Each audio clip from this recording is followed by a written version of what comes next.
महाराष्ट्र में महायुति की सरकार बनने के बाद से एकनाथ शिंदे का कद कम करने की कोशिश की जा रही है। नतीजों के बाद से ही सीएम फडणवीस ने शिंदे सरकार के कई फैसलों को पलटने का काम किया है।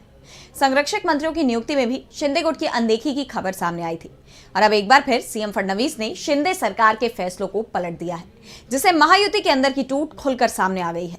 तो क्या है पूरा मामला, जानने के लिए देखिए ये रिपोर्ट। महाराष्ट्र में महायुति में पर्दे के पीछे चल रही राजनीतिक हलचल चरम पर पहुंच गई है। सीएम फडणवीस और शिंदे के बीच पड़ी फूट की खबरें तो पहले से ही चर्चा में हैं और अब सीएम फडणवीस ने शिंदे सरकार के कई फैसलों को पलट दिया है। शिव सैनिकों का कहना है कि नाराजगी की कई वजह हैं। बीते कुछ महीनों में कुछ ऐसे फैसले हुए हैं जिनमें एकनाथ शिंदे के समय के फैसलों को पलटा गया है। इस वजह से शिंदे गुट असहज है। इसके अलावा अजीत गुट की एनसीपी की बीजेपी से बढ़ती नजदीकी को भी एक मुख्य कारण माना जा रहा है। इनमें से एक फैसला स्कूलों को लेकर है।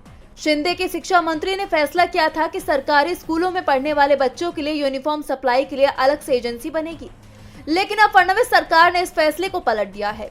इसके अलावा भी कई ऐसे फैसले हैं जिन्हें पलट दिया गया है, जिसके बाद शिवसेना के एक नेता की तरफ से कहा गया है कि ये बदलाव एक तरफा तौर पर किए गए हैं।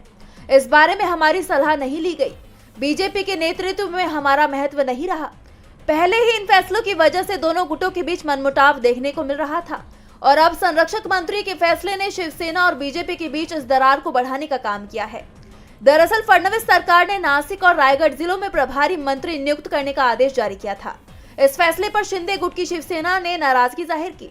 इसके विरोध में कई जगहों पर शिव सैनिकों ने विरोध प्रदर्शन भी किए, जिस पर सरकार को स्टे लगाना पड़ा। ऐसे में सवाल ये उठ रहे हैं कि अब शिंदे क्या रुख अपनाएंगे।